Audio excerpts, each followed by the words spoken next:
Oi, pessoal. Eu sou o Júlio, eu sou clínico, eu sou coordenador do Centro Perioperatório do Hospital das Clínicas da Faculdade de Medicina da USP, e eu vou falar um pouquinho para vocês sobre complicações cardíacas perioperatórias. É um tema relativamente denso, tem bastante coisa para falar, então a gente resolveu dividir isso em algumas aulinhas sequenciais, e espero que vocês comecem aí a olhar essas aulinhas e que isso sirva para melhorar a formação de vocês e atender melhor os pacientes, tá? A gente começa pela introdução.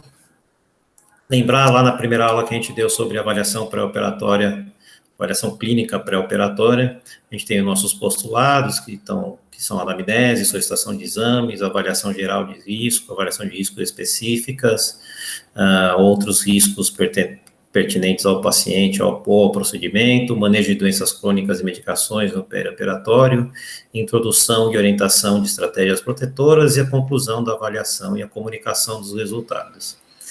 Quando a gente fala de avaliação cardíaca, a gente vai falar aqui da avaliação de risco específica do risco de complicação cardíaca, e como a gente disse lá na primeira aula de avaliação clínica perioperatório, achei um risco, eu tenho que ver se eu consigo ter algum tipo de estratégia protetora que eu consiga colocar no pré, no intra e no pós-operatório para que eu possa diminuir o risco de complicações desses pacientes.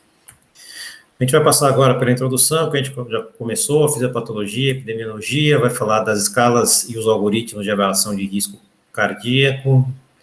A gente vai falar da avaliação complementar, que exames eu peço no perioperatório e para quais pacientes. A gente vai falar de cardioproteção perioperatória. A gente vai falar de outras situações específicas, como hipertensão, doenças valvares, protetores de marca-passo, etc. Começando agora com a nossa introdução, a gente fala de procedimentos cirúrgicos no Brasil, a gente imagina que tem 4,8 milhões de procedimentos, uma mortalidade em torno de 1,6%, isso dá 77 mil óbitos por ano. E a gente vem, ao correr das décadas, um aumento do número de cirurgias, aumento dos custos de cirurgias e aumento da mortalidade cirúrgica. Isso é importante a gente pensar que, apesar de a gente ter mais vaga de UTI, um desenvolvimento de técnicas, de aparelhos, a gente tem uma população que está ficando cada vez mais idosa e cada vez mais comórbida. Então, tem uma associação de comorbidade nesses pacientes e comorbidades que aumentam a possibilidade de eu ter um evento adverso da cirurgia, que são as complicações cirúrgicas. Apesar disso, a gente tem cada vez um tempo menor de internação relacionado ao procedimento cirúrgico, então a gente tem que pensar que o pós-operatório não acaba quando acaba a cirurgia, muito menos quando o paciente vai de alta, então esse risco de mortalidade do paciente permanece depois que ele vai para casa. Quando eu falo de complicação cardíaca, eu falo principalmente de disfunção miocárdica aguda com congestão, então tem insuficiência cardíaca aguda, tem arritmias graves, isquemia miocárdica, e a gente vai ver que dentro da isquemia miocárdica a gente pode ter infarto com supra, infarto sem supra, ou uma elevação isolada das enzimas cardíacas com a troponina, a gente chama isso de injúria miocárdica em cirurgia não cardíaca, parada cardiorrespiratória e morte de causa cardíaca. A maior parte das vezes que a gente falar de complicação cardíaca são dessas complicações que a gente está falando. Vou falar um pouquinho de fisiopatologia, eu gosto desse fluxograma, que ele coloca a fisiopatologia toda num fluxograma só, a gente vai ter que olhar um pouquinho mais de perto cada uma das coisas desse fluxograma.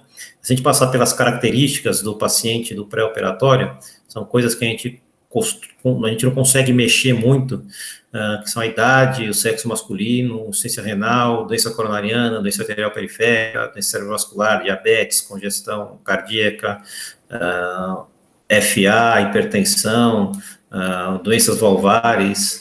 Essas são características pré-operatórias que são um risco para o paciente ter complicações pós-operatórias. Algumas situações pré-operatórias mais recentes, não com características específicas do paciente, como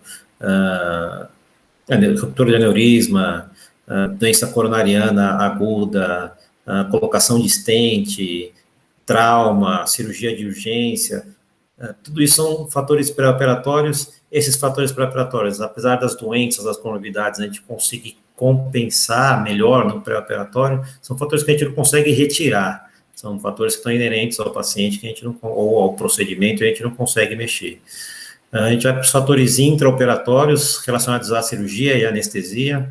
A cirurgia tem estimulação do sistema nervoso simpático, a hipercoagulabilidade relacionado à área cruenta que a gente causa para a cirurgia, o sangramento e a desencadeamento da cascata inflamatória. E a própria anestesia também tem estimulação do sistema nervoso simpático, as drogas anestésicas, a ventilação mecânica, tudo isso está relacionado com o desenvolvimento de hipotensão, de taquicardia e hipotermia no procedimento anestésico. Tudo isso associado aos fatores pós-operatórios, como hipotensão, taquicardia, sangramento, hipoxemia, dor, tudo isso vai me levar a uma chance maior de complicação cardíaca. E que complicação cardíaca? Então, parada cardiorrespiratória, congestão pulmonar por causa de falência ventricular, por causa de insuficiência cardíaca. Então, posso ter uma disfunção ventricular, uma piora da disfunção ventricular, outra disfunção miocárdica relacionada à complicação, e as complicações isquêmicas. A gente fala de miocárdio, de infarto do miocárdio, e a primeira coisa que vem na nossa mente, quando eu penso em pré-operatório, é que eu tenho alguma lesão obstrutiva, e eu tenho um desbalanço entre oferta e consumo de oxigênio, e esse desbalanço é que vai me levar a ter um infarto, a ter uma lesão miocárdica. Mas a gente vê uma incidência não pequena, relativamente grande, de placas relacionadas ao infarto pós-operatório com trombose, com evidência de ruptura de placa. Então, a fisiopatologia ela não é só do desbalanço do consumo oferta de O2, tem estabilização de placa, ruptura de placa com cascata inflamatória, cascata de coagulação, formando o trombo da coronária e levando ao miocárdio, a infarto do miocárdio, e tudo isso podendo levar à morte cardíaca perioperatória. Aqui, como eu falei, é um estudo do grupo de cardiologia interdisciplinar do INCOR. Eles compararam lesões através de angiografia, de cateterismo, dos pacientes que tinham doença arterial coronariana crônica, dos pacientes que tinham síndrome coronariana aguda pós-operatória, dos pacientes que tinham síndrome coronariana espontânea. E a gente vê que nos pacientes com DAC crônica, a gente tem menos lesões complexas, a classificação de Ambrose menor, comparado com o perioperatório e com síndrome coronariana espontânea, mostrando que 50% das síndromes coronarianas no pós-operatório apresentam sinais de estabilização de placa. É importante a gente saber essa fisiopatologia, além das outras causas de complicações cardíacas, porque isso vai me impactar no que eu vou pensar lá na frente de estratégia protetora para os meus pacientes, no pós-operatório ou no perioperatório. Quando a gente fala de cirurgias no mundo, a gente tem em torno de 234 milhões de cirurgias, isso dá mais ou menos 4% da população mundial passando por algum tipo de cirurgia. Uma mortalidade em torno de 1,5%, de 3,5 milhões de mortes por ano. Quando eu olho a mortalidade cardíaca, a mortalidade cardíaca é responsável por um pouquinho mais de 40% dessas mortes. Então, dá mais ou menos 1,5 milhões de mortes cardíacas por ano no pós-operatório.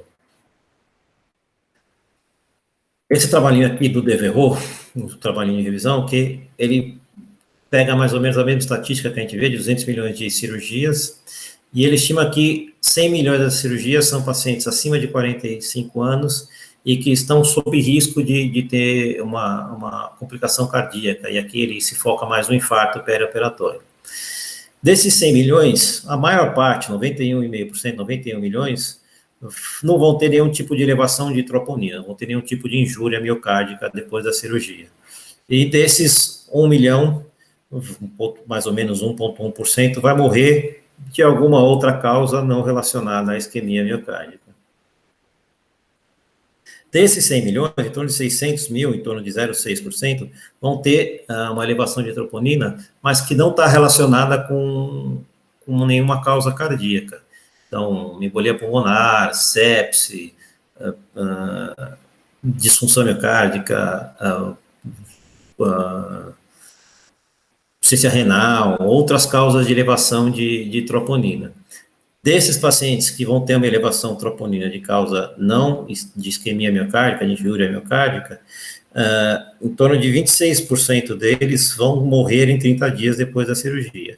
E muito provavelmente relacionado com essa causa que levou ao aumento de troponina. 3,3% vão ter um infarto do miocárdio. O infarto do miocárdio é aquela injúria miocárdica que obedece às classificações, às definições universais do infarto. Desses infartos do miocárdio, eu vou ter 2,2 milhões de pacientes com infarto do miocárdio que não vão ter sintomas. Por que o paciente no perioperatório não tem sintomas? Porque ele está com analgesia, porque ele está sedado, porque está em ventilação mecânica, porque o sintoma é inespecífico, porque eu tenho um monte de confundidores que podem me levar a olhar aquele sintoma e achar que não seja relacionado à isquemia coronariana. E desses 2,2 milhões de pacientes, em torno de 12,5% vão morrer 30 dias depois do procedimento cirúrgico. Então, 2/3 desses infartos, se eu não tiver uma vigilância importante, então se eu não fizer a vigilância pós-operatória, com eletrocardiograma seriado, com troponina seriada, eu vou perder esses pacientes, eu não vou saber que esse paciente teve uma isquemia miocárdica no pós-operatório. 1,1% 1,1 milhão desses pacientes, que é exatamente isso, em torno de 1,1% do geral, dos 100 milhões, mas 34%, então 1/3 dos pacientes que tiveram infarto, eles vão ter sintoma clínico. E esses pacientes, em torno de 9,7%, vão morrer 30 dias depois da cirurgia. Interessante a gente comparar aqui, né, que eu tenho uma mortalidade maior em quem não teve sintoma do que quem teve sintoma, possivelmente relacionado com o reconhecimento do infarto e com o tratamento indicado para aquele paciente que teve o sintoma clínico. E, por fim, eu vou ter 4,6 milhões, em torno de 4,6% desses 100 milhões, vão ter uma elevação de troponina, a gente fala de injúria miocárdica, que não vai preencher critério para infarto do miocárdio. Esses pacientes, é importante a gente lembrar que esses pacientes também têm uma chance maior de evoluir para óbito no pós-operatório. Em torno de 7,8% desses pacientes vão morrer 30 dias depois da cirurgia. A gente sabe hoje que injúria miocárdica em cirurgia não cardíaca, e mesmo que não preencha critério de infarto agudo do miocárdio, está relacionado a uma mortalidade maior pós-operatória, a curto e a longo prazo. Isso aqui é um levantamento de pacientes do centro perioperatório, do lado das clínicas, mostrando uma incidência de 6,6% de complicações cardíacas no perioperatório. A maior parte delas eram disfunção miocárdica, com edema agudo de pulmão. A gente tinha também bastante complicação isquêmica, 2,7%, e 1,1% de arritmias. Lembrando que podiam ser coisas associadas a uma complicação, mais de uma complicação para o mesmo paciente. E quando eu vou olhar a mortalidade perioperatória, eu tenho 1,2% de morte de causa não cardíaca e 1,1% de morte de causa cardíaca. Então, quando eu junto todas as outras causas de morte clínicas no perioperatório, eu tenho 1,2%.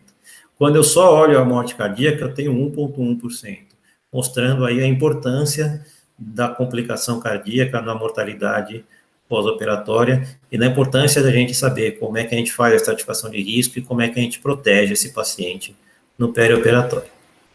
Bom, isso é o que eu queria falar para vocês de introdução. A gente vai fazer as outras aulas falando um pouco depois de como eu faço a avaliação de risco, de como é que eu faço os exames complementares e como é que eu faço a cardioproteção do paciente. Obrigado, até mais.